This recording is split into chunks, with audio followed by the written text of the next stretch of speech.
Halo, Assalamualaikum warahmatullahi wabarakatuh. Perkenalkan, nama aku Tiara Hedi Sabila dari Prodi Administrasi Bisnis Institut Manajemen MIATE Indonesia sebagai moderator dari kelompok 4. Dalam video ini, kami akan membahas sedikit mengenai diversity atau keberagaman. Video ini juga dibuat untuk memenuhi tugas ujian tengah semester mata kuliah prinsip-prinsip manajemen. Teman-teman bisa mengklik tombol like, komen, dan subscribe ya untuk mendukung channel ini. Sebelum masuk ke pembahasan materi, kita kenali dulu ya anggota kelompok yang lain. Ini dia.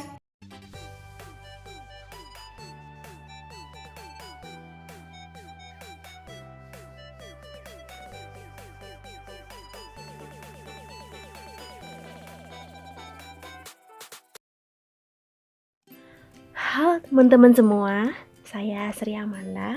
Sebelum menjelaskan tentang diversity lebih jauh lagi, tentunya dong teman-teman harus tahu dulu nih, apa sih pengertian dari diversity itu sendiri.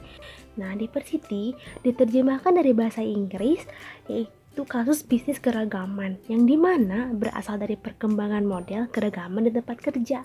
Nah, keragaman di tempat kerja itu sendiri sering dikenal dengan istilah workplace diversity.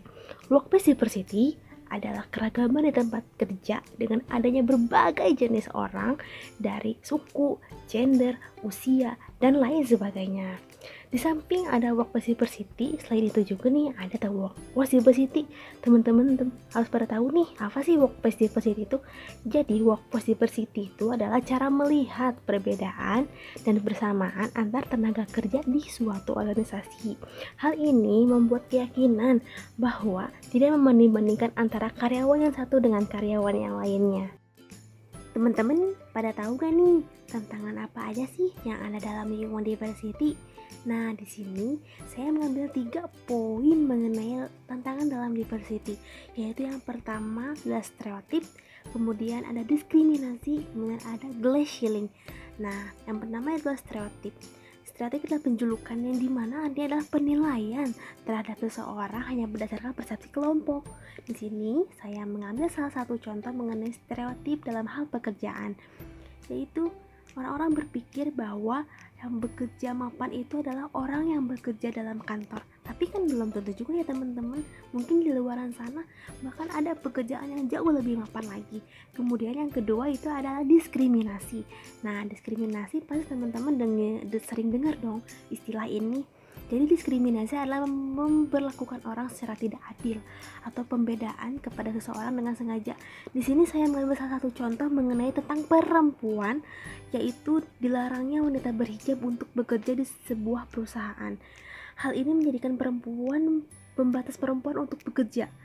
Jadi, kemudian yang ketiga itu adalah glass ceiling. Nah, glass ceiling ini adalah kiasan untuk menggambarkan mengenai kaum minoritas dan perempuan. Di sini mohon maaf, saya mengambil salah satu contoh mengenai pelecehan seksual, yaitu banyak yang dialami oleh perempuan dari partner kerjanya sendiri. Untuk tantangan sendiri sebetulnya masih banyak lagi ya teman-teman poin-poinnya. Sekian yang dapat saya sampaikan.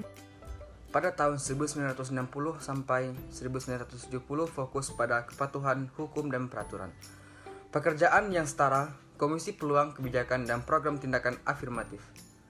Dan pada awal 1980 fokus pada asimilasi minoritas dan wanita dalam pengaturan perusahaan. Program perusahaan yang dikembangkan untuk membantu meningkatkan kepercayaan diri dan kualifikasi individu yang beragam sehingga mereka dapat menyesuaikan diri.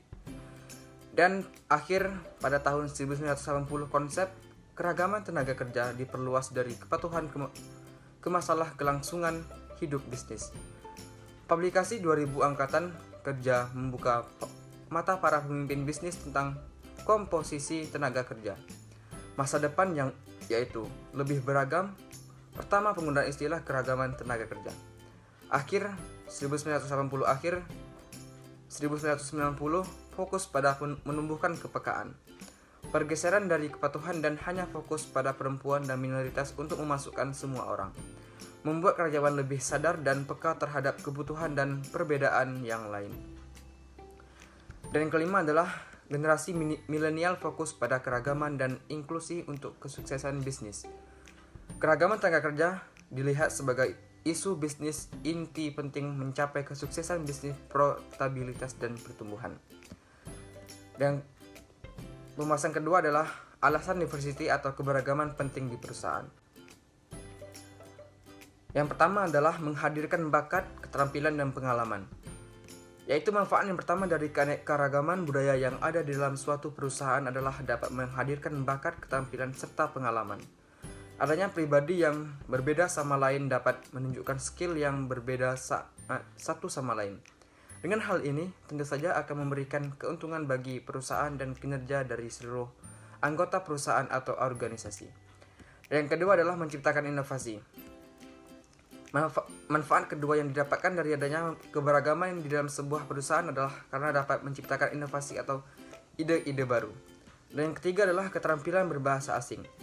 Keterbatasan bahasa dan perbedaan budaya terkadang menjadi rintangan di dalam mengembangkan suatu usaha. Apalagi jika berada di dalam skala internasional, namun dengan memiliki pegawai yang memiliki kemampuan berbahasa asing dengan baik dapat membantu bisnis dan perusahaan untuk terus berkembang. Yang keempat adalah menumbuhkan bakat karyawan. Manfaat berikutnya dari adanya diversity di dalam suatu perusahaan adalah dapat menumbuhkan dan memunculkan bakat dari para karyawannya. Jika suatu perusahaan yang menghargai adanya keberagaman pasti akan menarik lebih banyak minat orang lain untuk melamar dan masuk menjadi bagian dari perusahaan tersebut. Dan yang kelima adalah meningkatkan kinerja kerja. Manfaat terakhir adalah dapat meningkatkan kinerja kerja dari karyawan.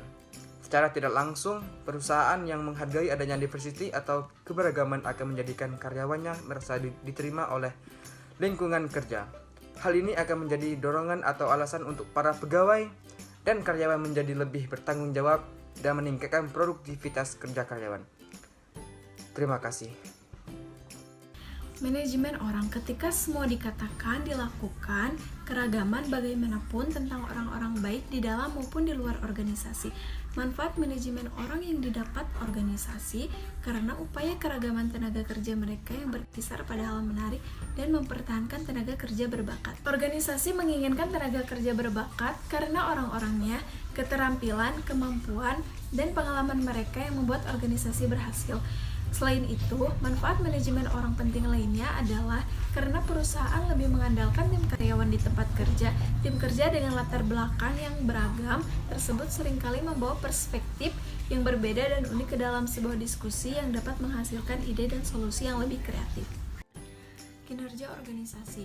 Manfaat kinerja yang diperoleh organisasi dari keragaman tenaga kerja termasuk penghematan biaya dan peningkatan fungsi organisasi. Penghematan biaya dapat menjadi signifikan ketika organisasi yang mengembangkan tenaga kerja beragam mengurangi pergantian karyawan, ketidakhadiran, dan kemungkinan tuntutan hukum. Sebuah organisasi dengan tenaga kerja yang beragam dapat memanfaatkan keberagaman, keterampilan, dan kemampuan yang diwakili. Dan hanya fakta bahwa tenaga kerja yang beragam memerlukan proses dan prosedur yang akomodatif dan inklusif. Organisasi strategis juga mendapatkan keuntungan strategis dari tenaga kerja yang beragam. Kalian harus melihat pengelolaan keragaman tenaga kerja sebagai kunci untuk mendapatkan bakat, kinerja, pangsa pasar, dan pemasok terbaik dari negara dan dunia yang beragam. Satu yang penting manfaat strategisnya adalah dengan tenaga kerja yang beragam, organisasi dapat lebih mengantisipasi dan merespon kebutuhan konsumen yang selalu berubah. Studi kasus. Pada 2007, Microsoft memutuskan hubungan pada salah satu suppliernya yang berlokasi di UK karena supplier tersebut gagal memenuhi standar diversity pegawai yang diterapkan Microsoft. Microsoft juga selalu memonitor suppliernya untuk memastikan bahwa mereka mempekerjakan pegawai yang mewakili wanita dan kaum minoritas. Keputusan dihasilkan berdasarkan audit diversity yang dilakukan Microsoft terhadap 250 supplier terbesar di British.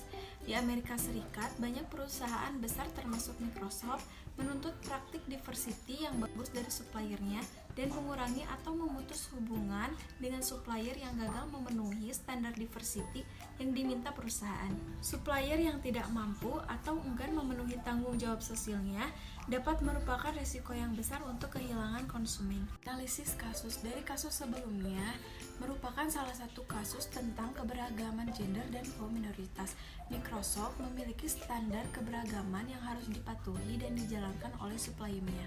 Dan Microsoft membuat keputusan keputusan untuk memutus hubungan dengan salah satu suppliernya yang berada di UK. Keputusan diambil berdasarkan diversity yang dilakukan Microsoft terhadap 250 supplier terbesar di British. Sekian video dari kelompok kami, mohon maaf bila ada kekurangan. Oh iya, teman-teman bisa meninggalkan kritik dan sarannya di kolom komentar ya. Terima kasih sudah menonton sampai akhir ya. Assalamualaikum warahmatullahi wabarakatuh.